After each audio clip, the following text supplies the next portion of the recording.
whoever is president, whether they get cabinet secretaries and whether they get the Supreme Court justices they want. It's huge. The debate's tomorrow in Nevada. We're there. Here's Chris.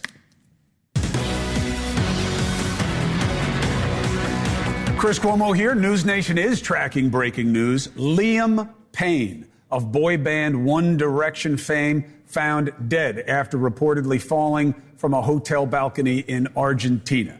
31 years old. That's all he was. And now the question is going to be why, right? One Direction was a huge generational phenomenon as a music act and entertainment act.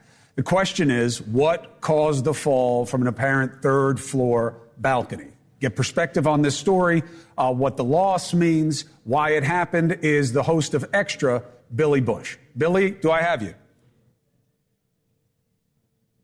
Nope. All right. When Billy Bush comes in, good. Here's what we're going to want to know about this. The early reports were mixed about the cause of death. Obviously, it would have been impact with an interior balcony at the hotel. The question is, why did he fall? There were reports that have not been substantiated that people called authorities, the equivalent of 911 in Buenos Aires, saying there's a man who seems maybe intoxicated, aggressive, and when they showed up, they found Payne in the interior balcony, dead. Having fallen, the early suggestion was, did he have help falling? Was there anyone else involved? None of that has been substantiated. We're waiting on Billy Bush. When he calls in, I'll get back to it. But what I want to do is I want to pivot from this story to another big development on our watch, okay? VP Harris just sat down with Fox News, Brett Baier, okay? Did a very long, very involved interview. Some of the descriptions coming out is there was a clash, it was heated. I say that's BS, okay? It was a straight interview. Brett Baier did the job. Harris answered the questions, and there was a typical back and forth. Why does it matter? Well, hype is everything in the media these days, but also the election is neck and neck.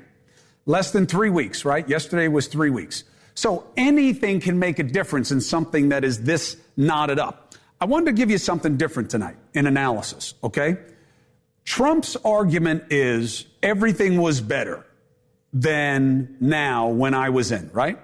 So the question becomes, what is that second act going to look like? And that's what I want to talk to you about. And I have a very special guest for it. That's called a tease in television, because I'm going to hold my special Trump transition chief guest for a second, although I just gave it away if you want to Google it. And I want to bring Billy Bush in, who has decided to bless us with his presence to give perspective on the loss of this massive entertainment figure. Thank you, Billy, for making time. I know you're in transit. Thank you. One, what do you make of the suggestions of why this happened? Well, I mean, Liam Payne has been through so much in his life. But if you understand the trajectory of One Direction, you know, they launch in 2010. They blow up on the UK X Factor show. Simon Cowell takes these guys, puts them together. They don't know each other, makes a group out of them. They become massive. One of the biggest boy bands of all time. Top 3 for sure, with NSYNC, Backstreet Boys, and probably One Direction. They all spin out on their own. They go their separate ways. He launched an album in 2019. He went out on his own. It had some success. It was pretty good. But then, you know, Harry Styles, huge. Niall Horan, big. He was down in Buenos Aires, and just a couple weeks before today, 2 weeks, I think exactly, he went to Niall Horan's show, who had a big concert show.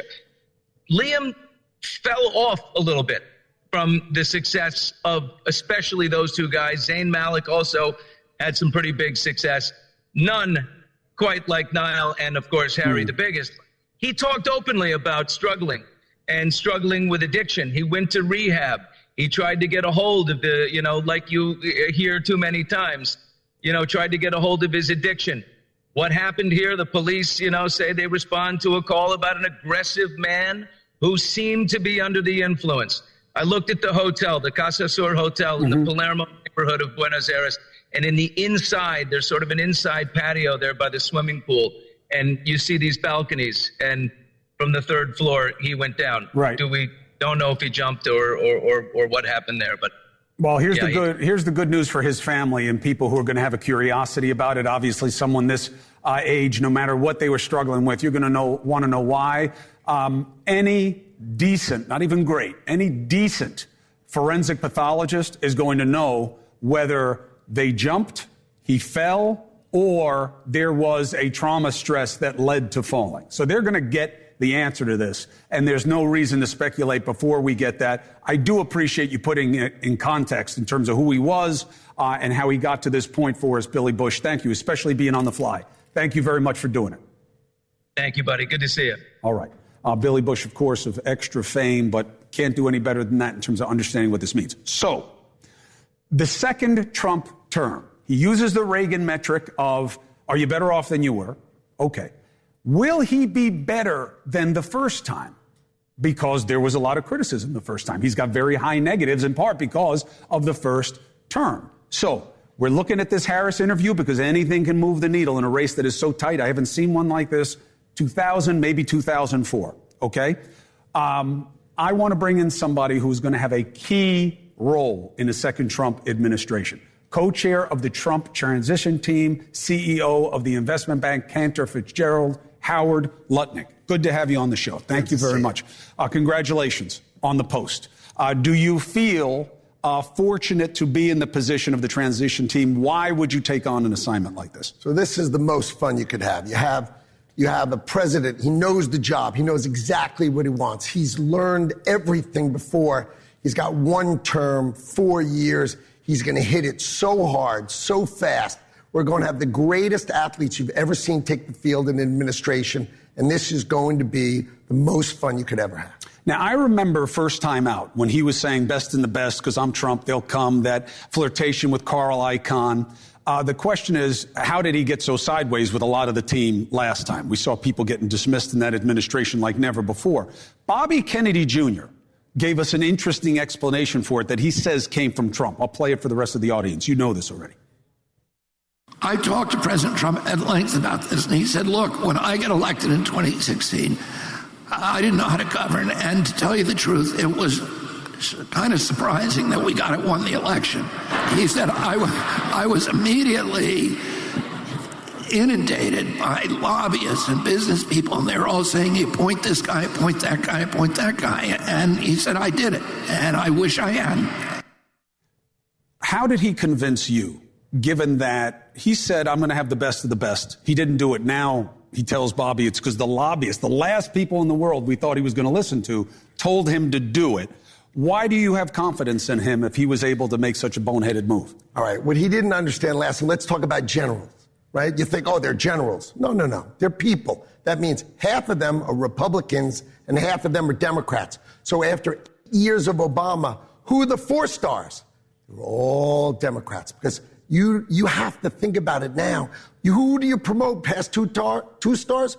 All politics. So he puts Mealy in, he puts Madison, he puts Kelly in, he puts McMaster in because he thinks they're generals. But they're all Democrats, and he eventually figures it out, fires them all, and now they're all disgruntled ex-employees.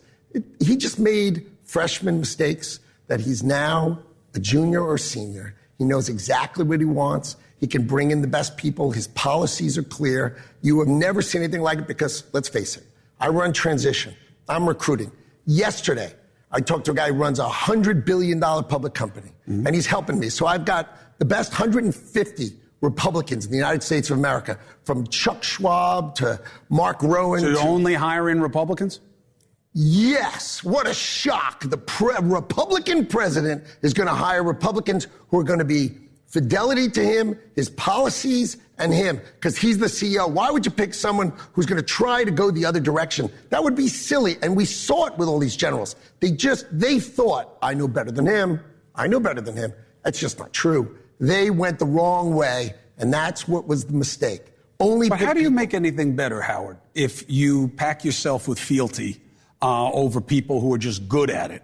And can work with the other side and give you different ideas? How do you get anywhere better than where we are right now? So you think it's trouble in 80 million Republicans to pick rock stars?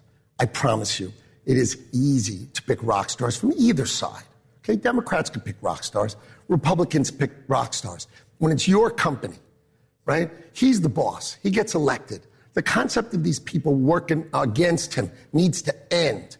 Everybody's got to be going where his policies go. Tariffs, he says, is his favorite word in the dictionary, right? Put tariffs on China. Have companies stop paying their corporate profits in Ireland. I mean, really, these things are so obviously true. He's going to do it. Elon Musk is working with me. We're going to wring the waste out of the federal $6.5 trillion. How much waste is there? Elon thinks there's $1 trillion in waste. It's called Elon Doge. thinks, what does he know? What does he know?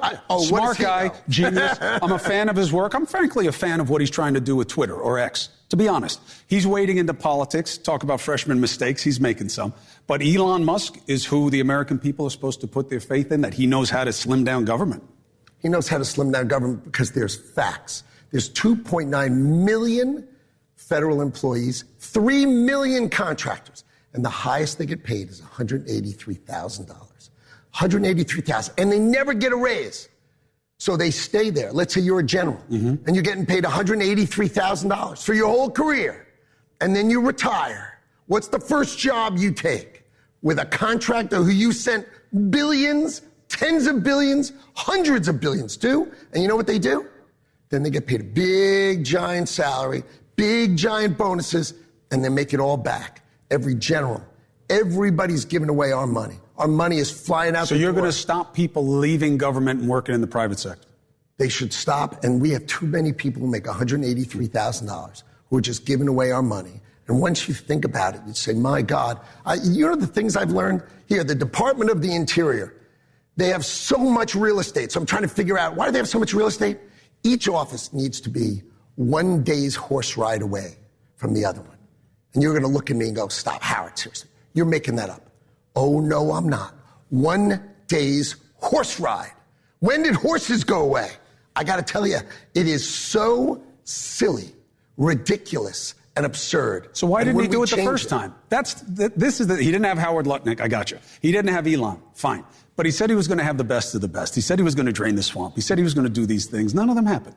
He picked, unfortunately, he made freshman mistakes. You got to agree, he made freshman mistakes. He picked generals who were Democrats. He won't agree. Will he agree? He doesn't have to agree. I'm here talking, okay? He knows what tariffs are. He knows how to deal with China. He broke Iran, okay? He closed the border hard, record border hard, remain in Mexico, closed it, right? He told China they couldn't buy 1 barrel of oil from Iran. You buy 1 barrel of oil, I'll put tariffs on you. He broke Iran. But the tariffs are a mixed bag, right? We saw in India, we saw in China, they do retaliatory tariffs. And you could argue that that was the root cause, or one of our inflation problem. No, you cannot. That tariffs aren't free. No. Who passes on the cost? You know Milton Friedman? You heard of Milton Friedman? Very well. Okay, Milton Friedman made it crystal clear. There's only one cause of inflation in the whole world: government printing more money. The reason we got inflation in the United States of America is called the American Rescue Plan, passed by the Harris-Biden administration in March of 2021. We were rocking in 2021. They passed $1.9 trillion of new money. We're a little late, right? Why? COVID was there already. Yeah, because of COVID. But COVID was passed. 2021 was the best year. It was put it this way, it was Cantor's best year. It was everybody's best year. It was real estate best year.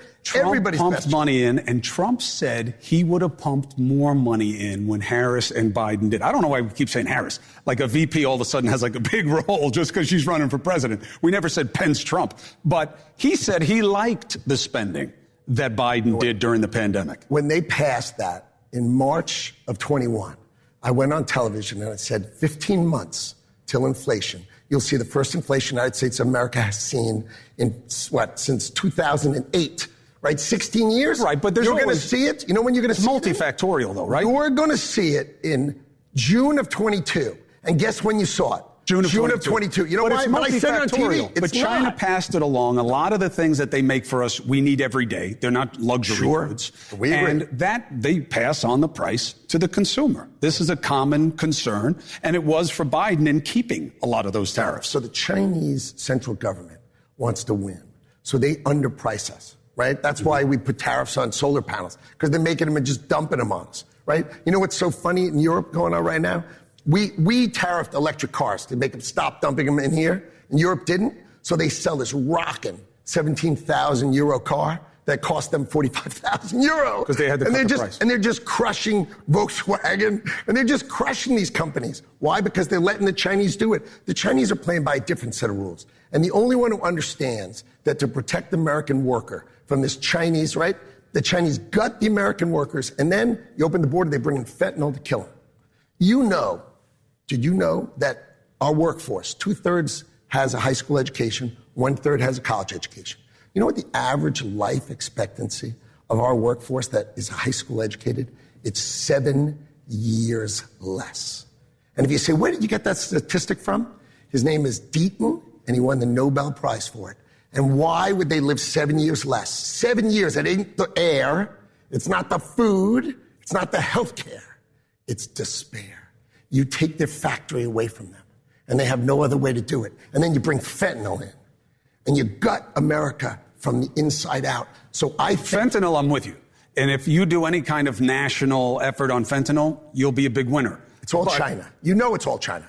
All of it is China. It was certainly China. Now you got those precursor chemicals you can find different places. It's the cartels in Mexico. It's a big deal for now. Eventually it'll migrate to the U.S. if you don't get a handle on it. But factories, you really think you're going to bring them back into this country and have a manufacturing base here with the price differentials and innovation removing the need for those jobs? Or is that a false promise? You got to be careful about that. Oh, I do. Here's the play.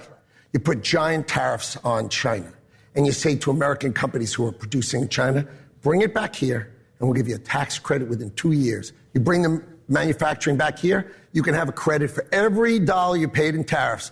Build it here. Why didn't it work in the first term? Why hasn't it really worked for Biden? Have you ever heard this plan before? I'm sorry, you haven't ever heard this plan before. Well, he said he was going to bring back manufacturing jobs. I heard 100 times. We saw him at that Carrier plant. They wound up cutting the jobs like 3 months later. When Kamala Harris said she bought, on the debate, when she said she got 400,000 new manufacturing jobs in 2018, what in the world did she do in 27? What did she do? Nothing. She was the vice president. No, but what she didn't did do anything. Vice president doesn't do anything. What did Biden do to make those manufacturing jobs? What happens is Donald Trump makes the plan in the last year and a half of his term, and those jobs come in on the next term. It should have been his term, but he didn't win. Okay? So Biden takes office and he says, I got the credit for the jobs. You got to be kidding me. What action did he take to win the jobs? You have to have action to take credit. Everybody takes credit, right? I take over the show the day after. You don't come in tomorrow. I come in and I take over your show. Huge upgrade. A huge upgrade. But the audience is yours, not mine. Okay? So the audience of these manufacturing jobs were Trump's, not Biden-Harris. I understand the argument. You are welcome here for the duration to make the case on economics on this NewsNation, whatever you want. We got an open door policy. All right, being with you. Thanks. Howard Lutnick, I appreciate you very much. Good luck going forward. The American people need the best of the best. Thank you. All right. So there's Howard Lutnick. That is a face of what will be the second Trump administration. 3 weeks, a little less. We'll see. 4 minutes, 5 seconds. Stephen A. Smith, what did he think of the VP's interview on Fox? What does he make of all this talk about black male voters getting a lot of attention? Why? Next. Thank you, Howard. When a race is this tight, as this presidential race is, everything matters. Everything matters. Vice President Harris just ended her first interview with Fox News. Here's one of the sound bites that's popping on the internet. Why, if he's as bad as you say, that half of this country is now supporting this person who could be the 47th president of the United States? Why is that happening? This is an election for president of the United States. It's not supposed to be easy. I know, but it's not supposed to be. It is not supposed to be a cakewalk for anyone. So are they misguided, the 50%? Are they stupid? What is it? I would never say that about the American people. And in fact, if you listen to Donald Trump, if you watch any of his rallies, he's the one who tends to demean. Critics say that it goes suckers to Hezbollah, and losers, Hamas, has diminished and the significance. We're talking over each other. I apologize. Well, I would like that we would have a conversation that is grounded in full assessment of the facts, which includes, I think this interview is supposed to be about the choices that your viewers should be presented about this election, and the contrast is important. impact. Stephen A. Smith, host of the Stephen A. Smith Show. Pleasure. Pleasure, man. Good to see you. What's your take? Bret Baier, obviously, I'm not one that sits here and judges my contemporaries and colleagues. He's an outstanding journalist. He's an outstanding interviewer. I loved his interview that he did with Donald Trump a couple of years ago. But watching that interview, I just thought that there were some questions that were unnecessary. Like, for example, you're asking her about Joe Biden. Well, you have a boss. I have a boss. You know what we're not going to do? We're not going to go out in a public forum and talk about him. We're not going to do that. Why are you asking the Democratic nominee for the presidency of the United States to dime out her boss? We all know he was cognitively a little bit, a step back, to say the least. We're trying to be kind and respectful here. We certainly don't expect her to acknowledge that as the vice president of the United States, as his vice president. So asking something like that doesn't accomplish very, very much. I thought that was a bit just unnecessary. And then when she got into an abundance of other issues, I just found myself, folks are looking for some gotcha moment. Ask her about the issues. Ask her what her positions are on the issue and why they are. She talked about how this presidency is going to be hers. It's not going to be Joe Biden's. Well, how specifically do you mean that to be the case? What about the economy right now? What about inflation? How are you going to address that? You recently let it be known to the American public that you're going to facilitate businesses for black-owned businesses, giving them additional opportunities and what have you. Is that something that you feel that the American people are going to support? Will it cost you votes?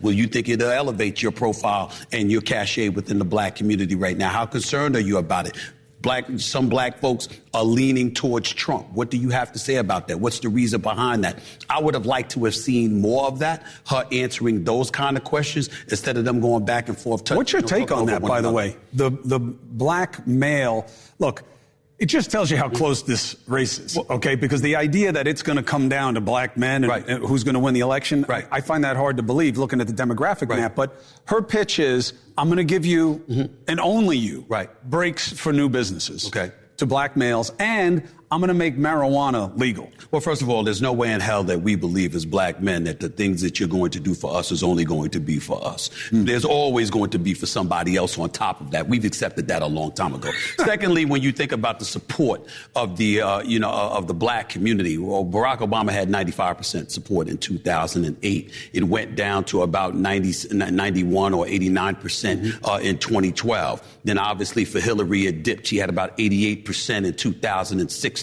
It dipped thereafter. So there's been a trend here. And the reason why is because the Democratic Party has left room to be desired in the black community. There's a lot of promises that continuously have been made. We believe that religiously we receive lip service and not much else every 4 years. And then other groups come into play and they're appeased and they're acquiesced towards to some degree. That's not to say that nothing is done, but nevertheless, we always find ourselves on the outside looking in. And then when you look at the advent or the addition of the Latino community coming into the country, when you see our borders becoming an issue and you see the catering to Latinos in this country, it's not that you don't want them supported. Is that you're saying, where's this support been for the black community? For example, you and I have talked in the past about, though in New York City, this is not federal, it's state, but when in New York City, when they were coming up with $53 million in prepaid credit cards, I went on my show and was like, wait a damn minute. Black folks been poor for a long time. Black folks been homeless for a long time. Black folks been starving for a long time. Nobody threw $53 million our way. What's that about? And so those kind of things leaves cause to pause. It forces, it provokes trepidation.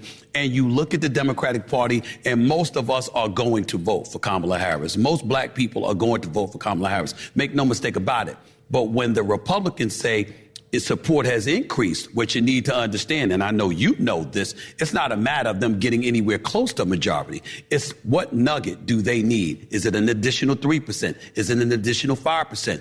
And when you talk to black men, they're thinking about economics. And I told you this before. You can come to us with economic policies all you want to. You can talk about inflation and all this stuff all you want to. We're going to bring it home, as they say, where the goats can get it. What's the price of milk? What's the price of gas? What's the price of bread? What about our rent? What about our mortgage? What money is going to be in our pocket? That's our definition of economics. You can give us percentages all day, every day. We're counting dollars and cents. And if we believe that less money is going to be in our pocket with one group as opposed to the other, we're going to look to the other a lot more often than not. I got to tell you, I enjoy talking politics with you even more than I enjoyed talking sports. I mean, obviously, I came up watching you, put a real point on a lot of stuff in sports. But I got to tell you, I enjoy it more with this because you understand the audience and their perspective on these things. You're not an insider's analyst, which I think is a very cool thing. And we're going to watch it all unfold together. You're going to be with me for our town hall. I mean, what a gift to the audience. You and O'Reilly. Stephen A. Smith, I appreciate your perspective, as always. Thank you very much. Isn't that a gift to you, Stephen A. Smith, right? You know what that cost me? Oh, it's very expensive. 4 minutes and 30 seconds. Up next. So the Menendez case is going to be a very big deal, okay? There was a big event today.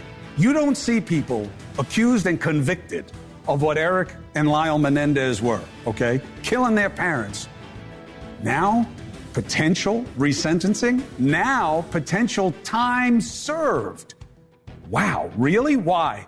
I'm going to introduce you to why. It's called the family members of the victims may be the biggest factor pushing for the Menendez brothers. 3 of them. Never seen 3 together. You will now. Next.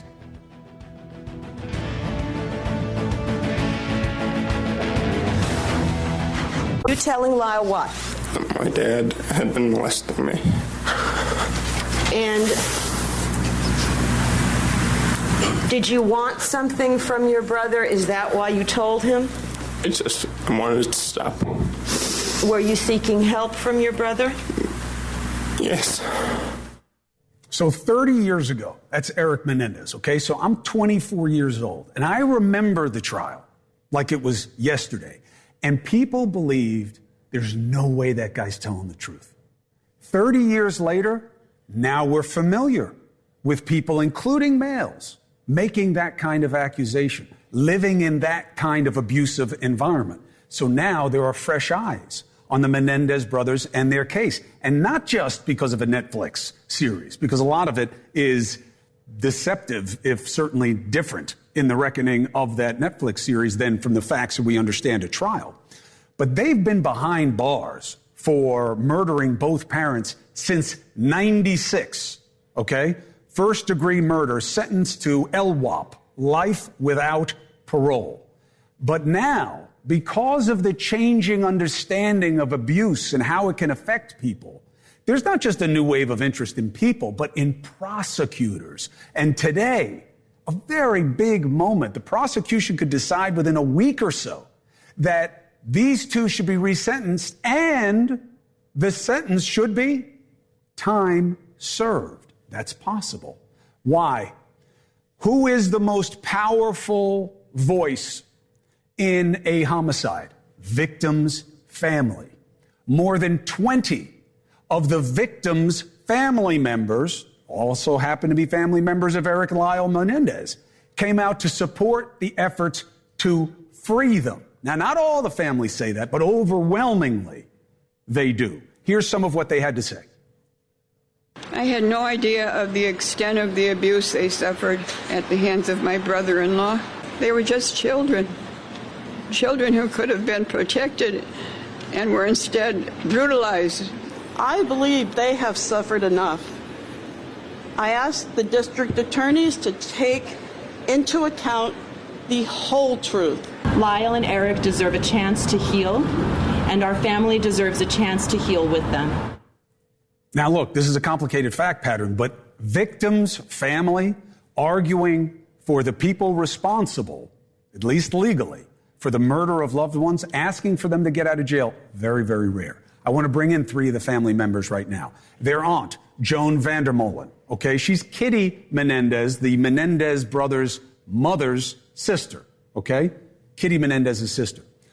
And 2 of the cousins, Karen Vandermolen, Copley, and Tamara Goodell. It's good to have each and all of you. I know that this is all kinds of painful, what you're seeing with Lyle and Eric, what you had to live through with your sister, Joan.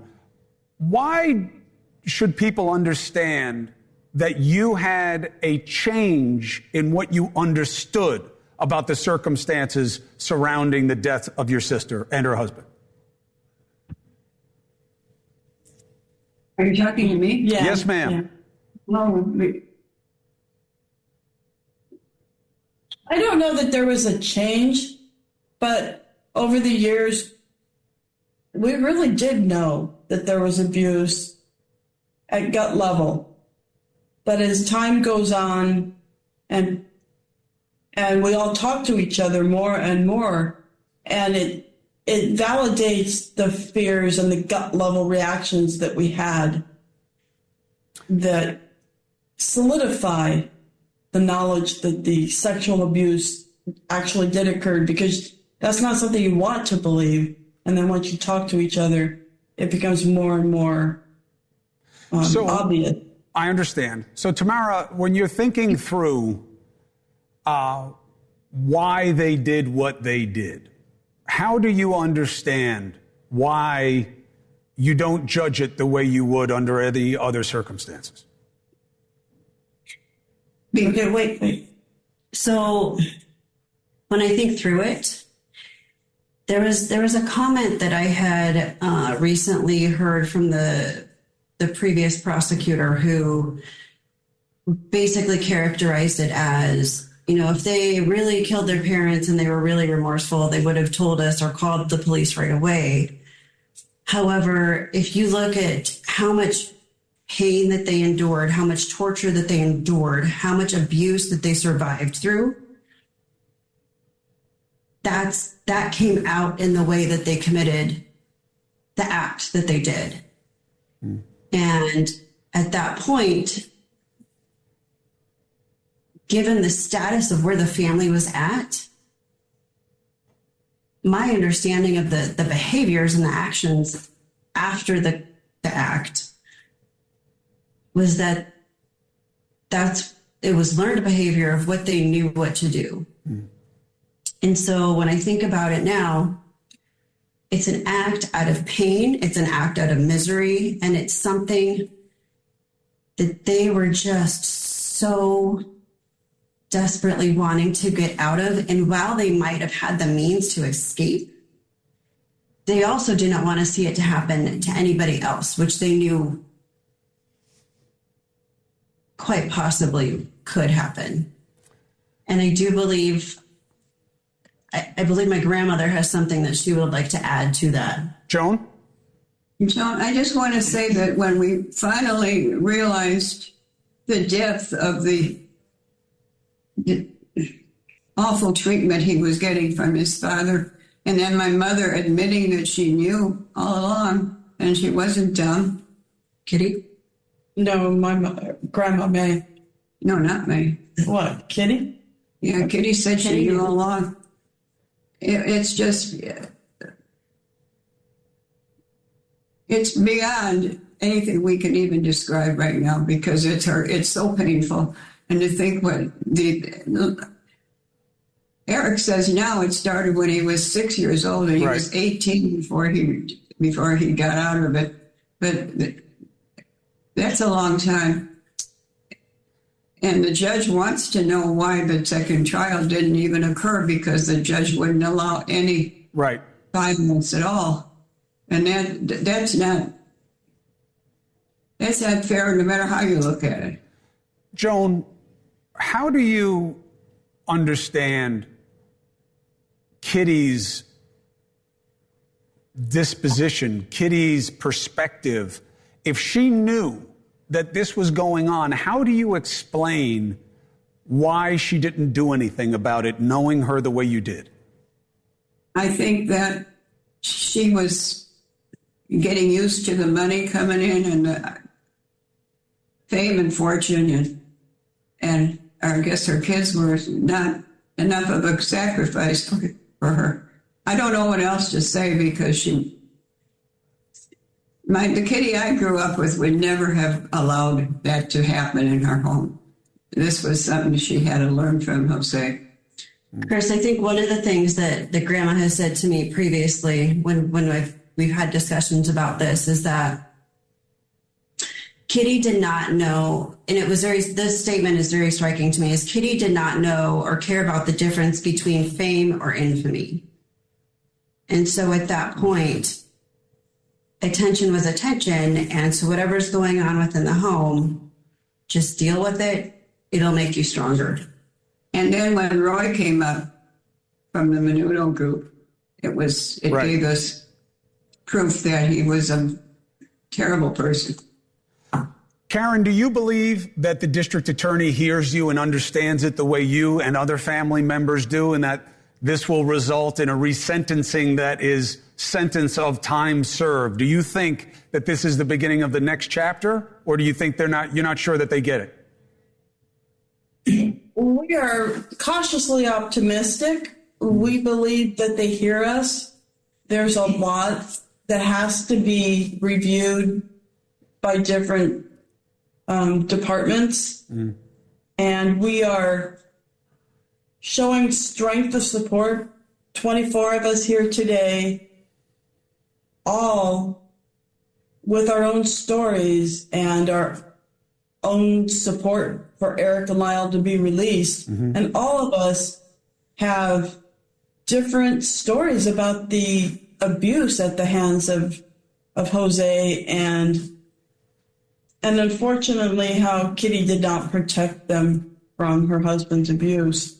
We spent some time today talking to the resentencing DAs, and we are hoping that they will be released soon, but we don't know. And a lot of the coverage falsely suggests, probably inadvertently, that this had just happened. I mean, these two have been in jail for close to 30 years already, and there's almost no other crime on the books that would have kept them in there for this amount of time. So it's not about them getting away with it, in quotes. All right, listen, I've taken up enough of your time. Thank you very much for sharing very painful topics of conversation. We will stay on this for the duration. We're always a call away if you need information to get out or you want anything corrected as a matter of perspective. Joan, Karen, Tamara, thank you very much.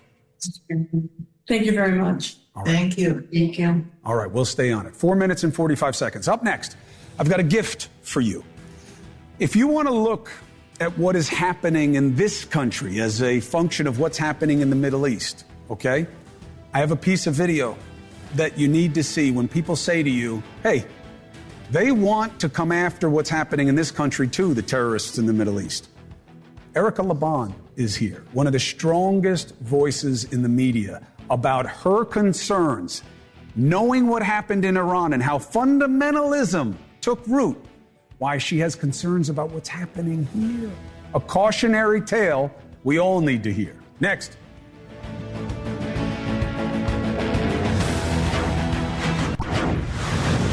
New cause for concern, okay? It is not just about what Israel wants to do in the Middle East vis-a-vis Iran or anywhere else. It's about what may happen here, okay? There's a video that's making its rounds on the internet. It's not fake. It's not falsely suggestive. It is Islamist extremists organizing and proposing intifada involving the West. Listen to a piece. More than 3,000 activists were in attendance. Speakers celebrated the October 7th massacre, called for resistance against the West, and mapped out a vision for the destruction of America from within. The Palestinians who came to the United States understood their role immediately upon arrival. We, the movement for Palestine in North America and across the world, are here to fight until victory. Now, by the way, incredibly prejudicial to Arab Americans and Palestinian Americans. Okay, the idea that every member of a faith or an ethnicity is part of some extremism is nonsense. But it does focus the light on what is happening in our country, and not just with Islam or even Islamist Americans. So, Elika Laban, attorney, understands the history very well, has family in Iran, has been watching with great concern. Good to have you, my friend. Thank you for being here. So, we get distracted by what's happening over there. And we see protests here, we see pushback here that is usually dismissed as suffrage, as identifying with the oppressed, and that we should care about the little guys and who's getting attacked. You worry that something else is also taking root. Yes. What? I mean, several different reasons. I mean, first and foremost, that this is something that we ourselves saw in Iran, 1979. The backdrop of the revolution, or should I say the coup in 1979, looked very, very similar to what we see on the campuses here in America. It was the same kind of philosophy of, you had this like communist ideology that was deeply pervading the Iranian psyche. And from that, they were moved to... from the universities, it was a student university revolution, again, to kind of do this whole revolt of like against Western imperialism and against tyranny and against all of these ideas that were being instilled in them by this Islamic Republic that hadn't even been formed yet, before its nascent years, the Ayatollah from France and all of that stuff. And so we've seen something that, a lot of Americans would say, well, this isn't quite that. We have a lot of significant more safeguards that would prevent that from actually happening. But I think what we need to take a look at is some of the trifectas of things that are kind of coming together that are, at risk of making such a thing at least plausible. So I think there's a few levels to look at this from. There's the ideological perspective. And the ideological perspective behind this is, as you mentioned, the whole oppressor class. Now, the problem with this oppressor class ideology is that it's very reductivist. And the reason that it's reductivist is because it's very rooted in American centrism. So Americans understand the history of America in those terms, right? They understand not only the history of oppression in America, but they understand the concept of an oppressor class. Mm-hmm. Now, an oppressor class is different to just an oppressive regime like you have in Iran, right?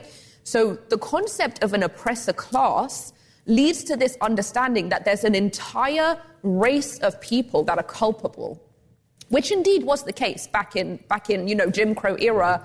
If you think about Nazi Germany, South African apartheid, you did have classes that were participating in this oppressed dynamic. The problem is when you go to the Middle East and you try to look at the Middle East through this Western construct of imputing all of these concepts of like oppressor class and things like that in places where it doesn't belong. And in actual fact, you do have the oppressor class, but it's not the Jews, right? The Jews are the oppressed. And so through this ideology that, all white people are oppressors as a class, as a race, all Jews are oppressors as a class, as a race, then what you do is you get the emotional charge behind these historic liberation movements, and you apply them to Jews as a class. And so that's why you're able to galvanize all of these people that historically have stood for liberation movements to be like, well, if we want to liberate ourselves, we have to liberate ourselves from the Jews, who are this oppressor class, even though historically that's never happened in all of time. Not only has it never happened, but they've been under the boot of oppression for 2,000 years, and in the Middle East, in fact, themselves served as the oppressor class under the system of dimitude, right? And so if we're really going to stand with anyone, we're standing with the Jewish people in the Middle East against supremacy, against oppression.